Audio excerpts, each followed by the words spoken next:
the meeting was going poorly. Things were threatening to unwind as the council destabilized into panic and shouting. The demon horde was here. It was the end of all things. Princess Thalia felt herself being swept up in the tide of despair that was starting to overcome the last gathering of elves and men. But her role was to provide an aura of quiet serenity wherever she went. And if that was all she had to offer in these dark times, she would do so now. Unfortunately, her brother, the king of the elves, didn't share her sense of duty. Amidst all the shouting, he leaned over to two of his closest advisors and whispered low enough that Thalia herself was likely the only one to hear them. "Gather your most trusted warriors. This alliance is over. We'll retreat behind our walls to enjoy what time we have left while we wait for the end." His words drove a knife into Thalia's heart. She watched as he, the noble king of elves, snuck out of the war council, leaving everyone else to their fates. But for a moment, her serene smile faltered as her eyes threatened to overflow with unwanted tears. But that was when she caught his eyes for the first time. At the other side of the room, a human general met her gaze. He was far too young for the role that had been thrust upon his shoulders more by vacancy and necessity than experience, but his gaze held a steely resolve that helped Thalia find her serenity once more. She smiled and nodded her gratitude to the man who probably had no idea what he'd just done for her. He grinned toothily at her, and she noticed a wicked gleam in his eyes. Thalia continued to watch as he took a deep breath and bellowed over the crowd, drawing everyone's attention as he did so. "Lords, ladies, and fellow generals, all I am hearing are words of the lost and defeated. This is the doom of our times. The end is here. Let us run and hide, buying what little time we may." Thalia wondered if maybe this man had noticed her brother's disgraceful acts and was about to level accusations to remove the blame of the failure of this war from his own shoulders. The princess couldn't even blame him. If this was how he wanted to spend his last days, so be it. However, he seemed far from over with his theatrics. As he swept into the middle of the crowd that parted before his manic energy, he theatrically spit onto the ground. The room was now quiet enough to hear the soft, wet impact. Thalia hid her distaste, even as he spoke up louder than before.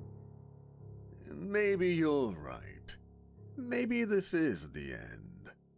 But before I die, I'm going to take advantage of this opportunity the demons have given us." The room was so quiet now that even Thalia's heartbeat seemed deafeningly loud in her ears. She was wondering the same thing every other person in the room was wondering. What opportunity could this madman mean? He didn't waste the attention, and even stood on a table dramatically, pointing into the distance toward the approaching demonic horde. "In all the time we fought them, the demons have been careful and meticulous, teasing and testing our lines with constant harassment, never standing and fighting unless they had the advantage. They spread out and overwhelmed us with numbers we couldn't hope to match, thinning our ranks as we stretched too thin." Every warrior present knew precisely what the madman meant. Trying to pin down the demon army was like trying to pin down your shadow, and every attempt saw you slowly clawed and bitten from behind. But now, the man unleashed that wild smile of his own in the crowd, and Thalia could feel the tiniest surge of hope from the gathered lords and ladies, and the man drove his point home. But now, for the first time, all of the demonic horde is in one place. All of their champions, lords, and heroes stand before us. They think we're broken, weary, and at our ends. They think to intimidate us with a show of force before butchering us like cattle. They think we have no fight left in us. The look in his eyes was mad and infectious. Thalia could feel the hearts of everyone in the room starting to beat stronger and faster as the tempo and volume of his speech gained traction. To her, The hearts of these warriors sounded like the drums of war as the madman made his final point. But in their arrogance, the demons have made their first two mistakes. They backed us into a corner, and then they gave us a target to strike at. Gather your men. If we must die this day, then let us ride out and meet them like warriors, and let us take the opportunity they've given us to drive a spear into the heart of our enemy. Let us break the horde here and now and then return home as heroes.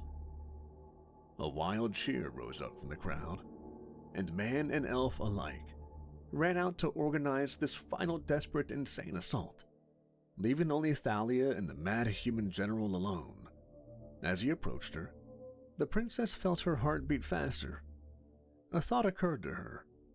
What would this insane human do to her now that they were alone? But in truth, she didn't care. If he could bring hope to her people in these dark times, he could do whatever he wished with her, and Thalia would consider it a price worth paying. He drew close but stopped just short.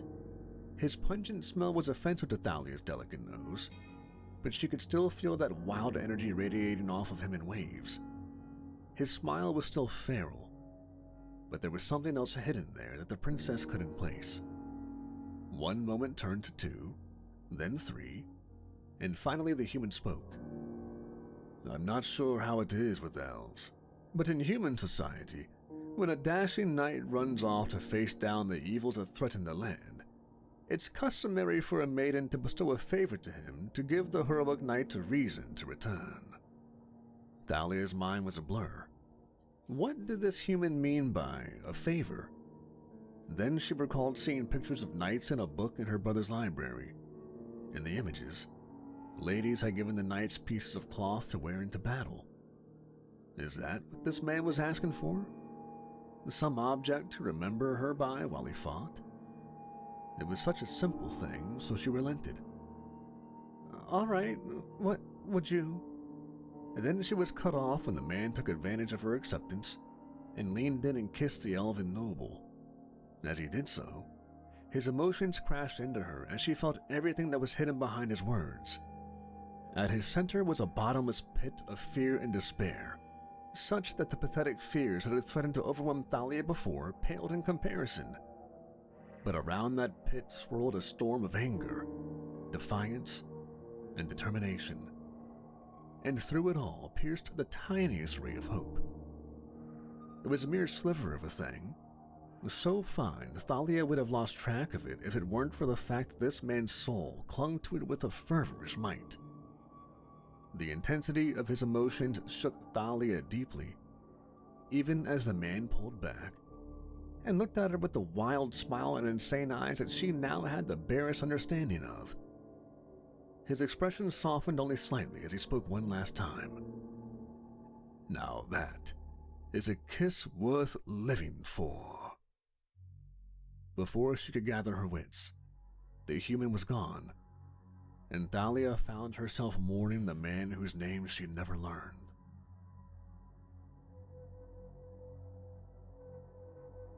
Thalia smiled as she watched her husband, King Reinhold, shift uncomfortably on his throne.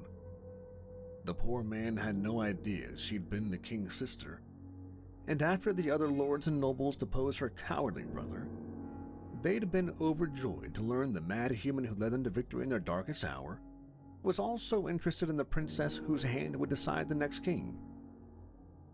All he'd known at the time was that he was flushed with his victory and impossible survival, and she was a beautiful maiden.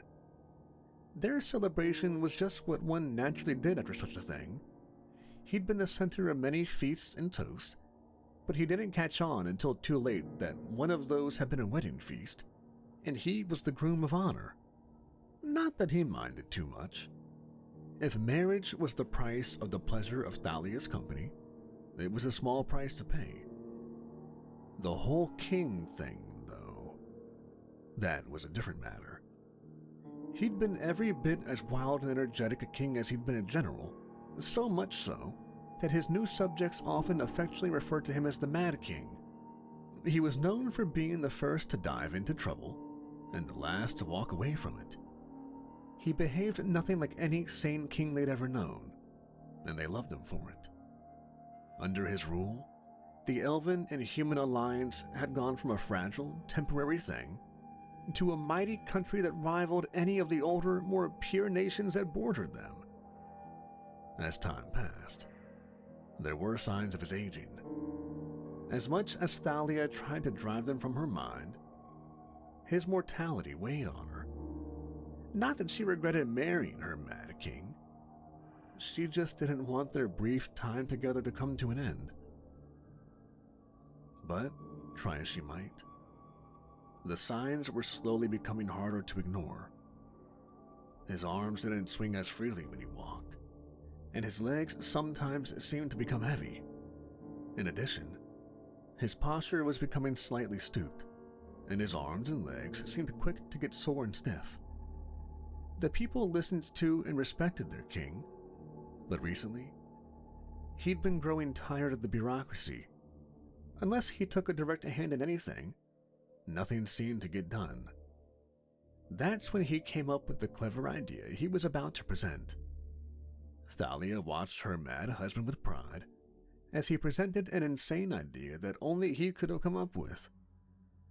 "Lords, ladies, nobles, and rabble, I come before you with a proposal for the future of our kingdom." There was a cheer from the crowd. Even the elven lords smiled with as much affection as they were capable of, which, according to Reinhold, was none at all. But he trusted Thalia that it was there even if he couldn't discern it. The king continued, "As it stands, our country needs a way to more efficiently make decisions. As evidence of this, during our last rainy season, we took so long deliberating the best way to deal with the floodwaters we almost lost many of our vital crops. To that end, I propose a new council. It will consist of 7 members, 3 humans and 3 elves, each respectively representing the nobles, the clergy, and the common men and women of their respective races, with the king or queen acting as an arbitrator, and only in the event of a deadlocked vote, possessing the 7th vote." The people were murmuring amongst themselves. This sounded promising so far, but it was missing their king's now familiar odd touch. However, it seemed Reinhold wasn't finished. Getting the people's attention once more, he continued, "However, to keep this from becoming a council of elves versus men, the elven leaders will be voted for by humans, and the human leaders shall be voted upon by elves, encouraging us all to act for the betterment of each other than ourselves." A cheer went up from the crowd as Reinhold waved at his people, though Thalia saw he tucked his right hand behind his back. It was shaking in an odd way she'd noticed it do several times lately. She almost frowned at that, but instead turned and smiled at the crowd, moving closer to her husband as she did so. Thalia was tired. She'd been covering for her husband more and more, but she didn't know how much longer she could keep the problem from the people. They'd brought in the best healers in the country and swore them to secrecy, but every inspection revealed the same thing. His body was mostly healthy. The problem lay in his mind. The symptom Thalia had thought to be simply mortal aging were apparently a prelude to a worsening disease that was slowly robbing her husband of his body and mind. He no longer spoke before large gatherings, and when he did speak, it was common for his voice to turn soft and trail off into incomplete thoughts. Sometimes his feet seemed to freeze to the ground, and he couldn't move, or worse, he'd fall over. The once mighty warrior grew angry and withdrawn as his body slowly betrayed him. His now constantly shaking hand was never any reminder of how far he'd fallen. Despite all that, once in a while, Thalia could see the great man she'd fallen in love with shine through the darkness from time to time. When he spent time with the children, He always smiled and listened to their meandering stories, and was quick with a tale or two upon request. In quiet moments when they were alone, Thalia would place her head against his and listen to his raging emotions. The sadness and weariness were more profound and louder than ever, but so too burned the same fiery determination he'd wielded against the demons. What's more, there was now a tight band of light connecting his heart to hers that burned all the brighter with each passing day, despite the fear and doubt that now swarmed around him. Still, with the Mad King's retreat from the public light, Thalia was forced more and more to step up in his place. At first, she'd felt utterly lost in the maelstrom of politics and drama that came with the position. But then she'd think of her husband's mad smile and wicked glint he got in his eyes when he was about to do something characteristically bold and crazy. Then she'd dive right in, learning to trust herself and her own strength as she went. All the while, she felt guilty knowing that as she was fighting her own strength, her husband was losing his as he fought this unwinnable war against his mind and body. Yet, despite all that, when she'd returned home from a long day of politics and negotiations, he'd always greet her with a smile. The smile had lost some of its wildness over the years, but in its own way, that smile signified an inner strength Thalia had still marveled at. It marked another victory in an unwinnable war. She wondered how he always found the strength to fight on, even when defeat was inevitable. But then again, that was how they'd met.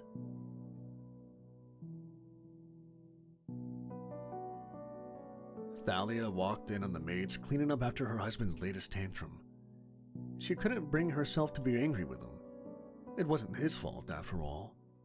It was his mind's way of dealing with the fear and confusion of a world that seemed to grow stranger as it faded in the fog of his mind a little more every day. Still, it made her sad to see him in this state. What was worse, what really tore her heart in two, was when he looked into her eyes, and there was no spark of recognition.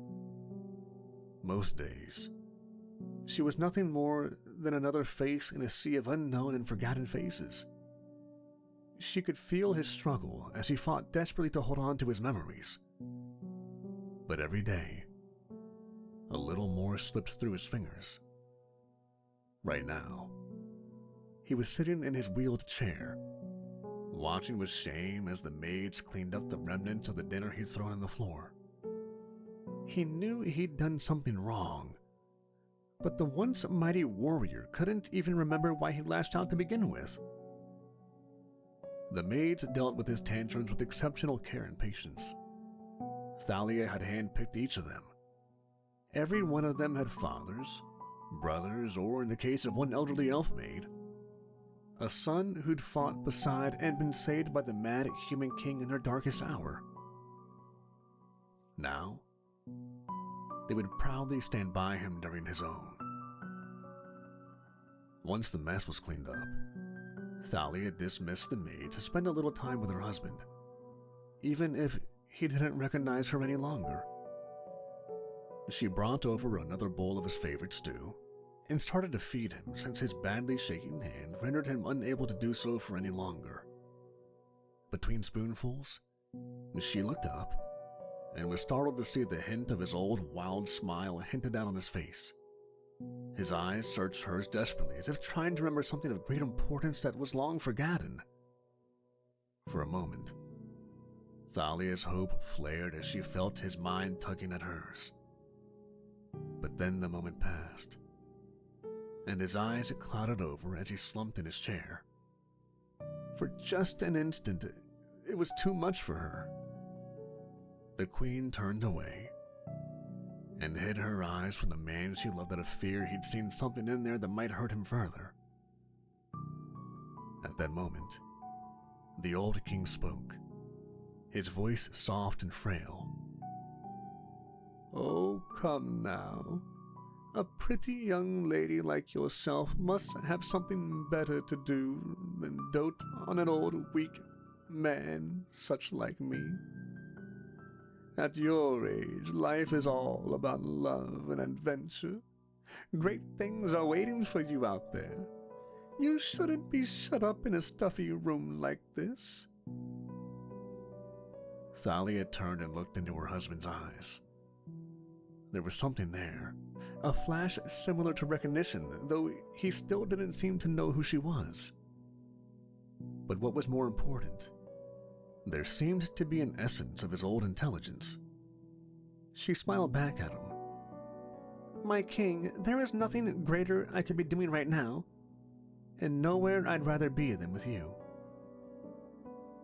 The Mad King smiled sadly but fondly. You know, you remind me of someone precious I knew so very long ago. It might be hard to believe, but she was every bit as lovely as you. Her eyes could pierce through the thickest of crowds and make you feel like you were alone in the room with her. My Thalia, the love of my life. She felt her tears welling up in her eyes, but she blinked them away. It might not have been quite how she would have pictured it, but this was far too rare and precious a moment to waste. So instead, she encouraged him further. It sounds like you loved her very much. Tell me more about her. Reinhold smiled before speaking. The love and warmth in the expression soothed Thalia's soul. You know, the first time we met, she saved me. She saved us all, really.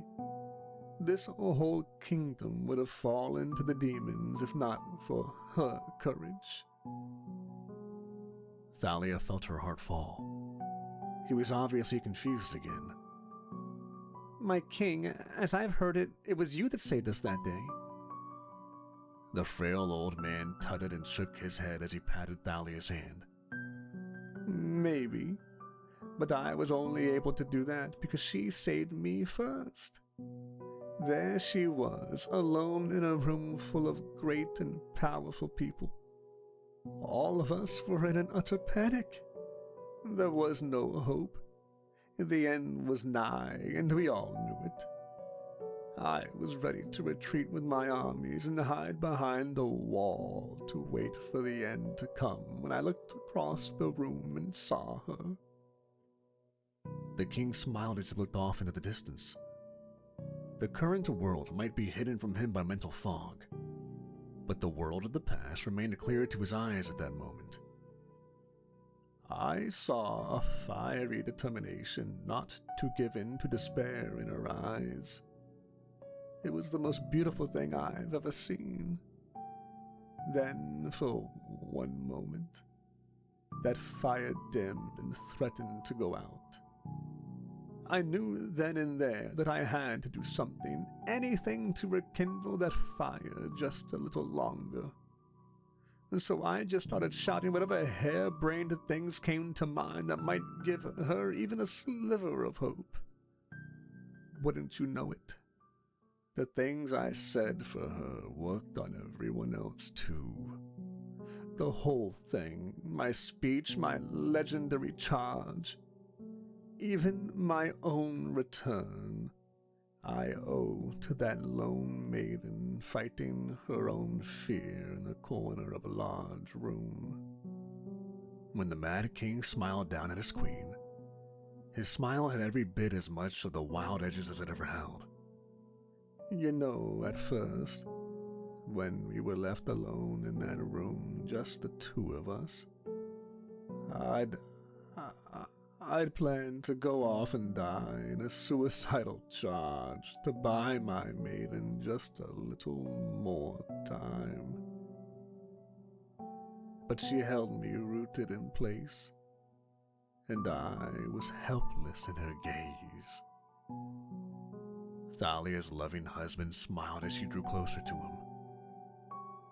I don't know who was more surprised by our first kiss, Thalia or myself.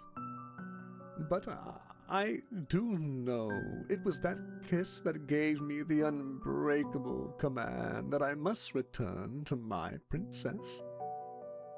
I charged into the heart of the Horde and faced off against innumerable nightmares, enraptured by that one incredible life-changing kiss. Thalia tightly hugged the love of her life once again. As she clung to him, all fear and doubt were silenced. In its place was a pure love that calmed her soul and soothed her fears. For one impossibly long moment, she felt every ounce of love and devotion this man had ever felt pour into her soul. There was more beautiful, raw emotion in that moment than she'd feel in 1,000 years. Then the moment passed, and Thalia opened her eyes to stare into the face of her beloved. He smiled. "There you are. I've been looking for you. There's so much I need to tell you about." Thalia hugged him tightly as she whispered to the man she'd given her life to. "Of course, my king. Tell me whatever you like. I want to know everything."